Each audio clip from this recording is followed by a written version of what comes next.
ہر مسلمان جانتا ہے کہ اللہ کے علاوہ کوئی خدا نہیں ہے، پر کیا ہو اگر کوئی کافر اللہ تعالیٰ کو ہی چیلنج کرنا شروع کر دے؟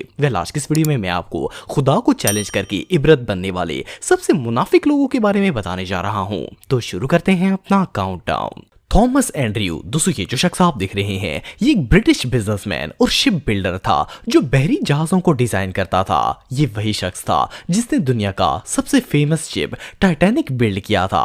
ویسے تو یہ ایک بہت ہی ماہر شپ ڈیزائنر تھا، لیکن یہ اپنے ٹیلنٹ کو لے کر کچھ زیادہ ہی غرور میں آ گیا تھا۔ جب اس نے ٹائٹینک بلڈ کیا تو اس سے اپنے ٹیلنٹ پر اتنا غرور تھا کہ اس نے دعویٰ کیا کہ اس شپ کا ڈیزائن اتنا پرفیکٹ ہے کہ اسے نعوذ باللہ خدا بھی سمندر میں نہیں ڈبو سکتا۔ لیکن جیسا کہ آپ سب جانتے ہیں کہ جب ٹائٹینک کو پہلی دفعہ سمندر میں اتارا گیا تھا تو اب یہ نارتھ اٹلانٹک اوشن پر پہنچا ہی تھا کہ یہ وہاں ایک آئس برگ سے ٹکرا کر ڈوب گیا تھا۔ اس شپ میں دنیا کے بڑے بڑے بزنس مین اور مشہور افراد بھی سفر کر رہے تھے، جن میں اینڈریو بھی شامل تھا۔ لیکن اللہ کی کرنی ایسی ہوئی کہ دنیا کا سب سے بڑا بحری جہاز سمندری حادثے کا شکار ہو گیا۔ جب یہ جہاز برف سے ٹکرایا تو اس میں شگاف پڑ گیا اور تیزی سے سمندر کا برفیلا پانی اندر داخل ہونا شروع ہو گیا۔ اس وقت ٹائٹینک میں 1500 افراد شامل تھے، جن میں سے آدھے سے زیادہ ٹائٹینک کے ساتھ ہی ڈوب گئے تھے۔ اس شخص نے اللہ تعالیٰ کو چیلنج کیا تھا اور اللہ نے اس سمیت اس کے بنائے ہوئے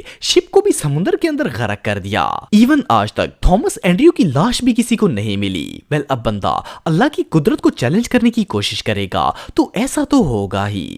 نمرود، دوستو دنیا میں شاید ہی کوئی ایسا مسلمان ہوگا جو نمرود کو نہ جانتا ہو۔ یہ اپنے دور کا سب سے ظالم اور جابر بادشاہ تھا۔ اس نے خدائی کا دعویٰ کیا تھا اور لوگوں کو مجبور کرتا تھا کہ وہ اس کی عبادت کریں۔ جب حضرت ابراہیم علیہ السلام نے اسے اسلام کی دعوت دی تو اسے شدید غصہ آیا اور اس نے ان سے کہا کہ جاؤ اور اپنے اللہ سے کہو کہ اس کا مقابلہ کرنے کے لیے اپنی فوج بھیج دے۔ صرف اتنا ہی نہیں بلکہ یہ وہی خبیث تھا جس نے حضرت ابراہیم علیہ السلام کو آگ میں ڈال دیا تھا، لیکن اللہ کے حکم سے وہ آگ حضرت ابراہیم کے لیے ٹھنڈی ہو گئی تھی۔ اس پر اللہ تعالیٰ نے نمرود کا مقابلہ کرنے کے لیے مچھروں کی ایک فوج بھیجی۔ ان باریک اور چھوٹے مچھروں نے نمرود کے لشکر کا صرف خون ہی نہیں بلکہ گوشت تک نوچ لیا تھا اور وہ پورے کا پورا لشکر ہلاک ہو کر برباد ہو گیا تھا۔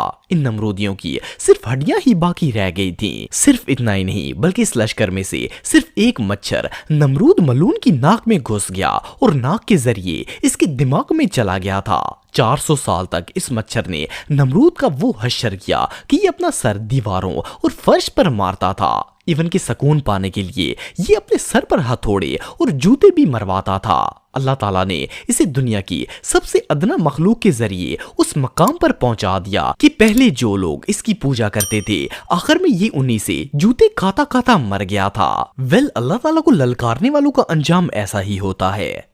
ابراہا، 571 صدی عیسوی میں یمن کی سلطنت پر ایک ظالم بادشاہ کی حکومت تھی جس کا نام ابراہا تھا۔ اس نے یمن میں ایک گرجا گھر بنایا تھا اور یہ چاہتا تھا کہ وہاں رہنے والے تمام لوگ مکہ کو چھوڑ کر اس گرجا گھر میں آ کر اس کی عبادت کریں اور اسے اپنا خدا مان لیں۔ لیکن جب مسلمانوں نے اس کے خلاف بغاوت کی تو اس نے غصے میں آ کر قسم کھائی کہ یہ معاذ اللہ خانہ کعبہ کو گرا دے گا۔ چنانچہ یہ اپنی فوج لے کر مکہ مکرمہ میں پہنچ گیا۔ اس کے لشکر میں سپاہیوں کے ساتھ ساتھ ہزاروں کی تعداد میں ہاتھی اور گھوڑے بھی شامل تھے۔ جب یہ بیت اللہ کے نزدیک پہنچا تو اچانک آسمان میں پرندوں کی ایک بہت بڑی فوج نمودار ہو گئی اور خانہ کعبہ کا طواف شروع کر دیا۔ یہ اللہ کا معجزہ تھا کہ اس نے اپنے حرم کی حفاظت کے لیے پرندوں کا ایک بہت بڑا جھنڈ بھیج دیا تھا۔